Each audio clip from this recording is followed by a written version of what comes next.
তো চলে এসেছি আর একটা নতুন রেসিপি নিয়ে। এটা হচ্ছে সম্বর ডাল বানাবো। তো আগের দিন রাত্রে আমি অরহর ডালটাকে ভিজিয়ে রেখেছিলাম, যার ফলে তাড়াতাড়ি সিদ্ধ হয়ে গেছিলো। তো এরপরে আমি সাদা তেল দিয়ে দিয়েছি, কারি পাতা আর সর্ষে ফোড়ন দেবো।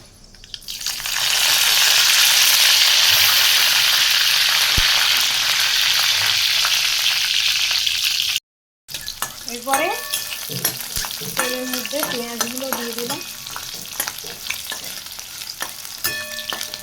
পেঁয়াজগুলো ভাজা ভাজা হয়ে গেলে ডালটা দেব।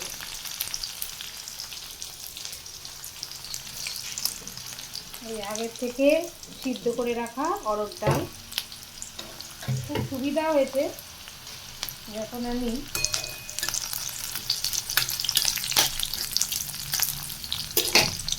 আগের দিন রাত্রে ভিজিয়ে রেখেছিলাম।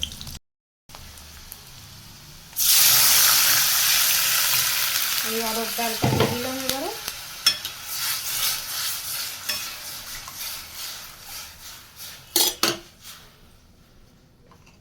দেব মতন নুন। এইখানে তেঁতুলটা আগের থেকে জলে গুলে রেখেছিলাম, একটু দিয়ে দেবো।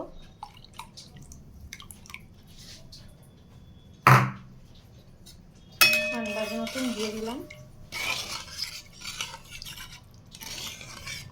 এবার অনেকে হলুদ দেয়, বাট আমি অত হলুদ ইউজ করি না। এটা আমার মায়ের রেসিপি ফলো করি।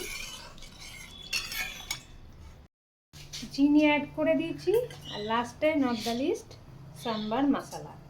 সাম্বার মশলাটা আরেকদিন আমি তোমাদেরকে জানাবো কি কি দিয়ে করেছি। এবারে এই ডালটা ফুটে উঠলেই আমার রেডি। একটু চিনিও অ্যাড করে দিয়েছি, তোমরা চাইলে চিনিটা স্কিপ করে দিতে পারো।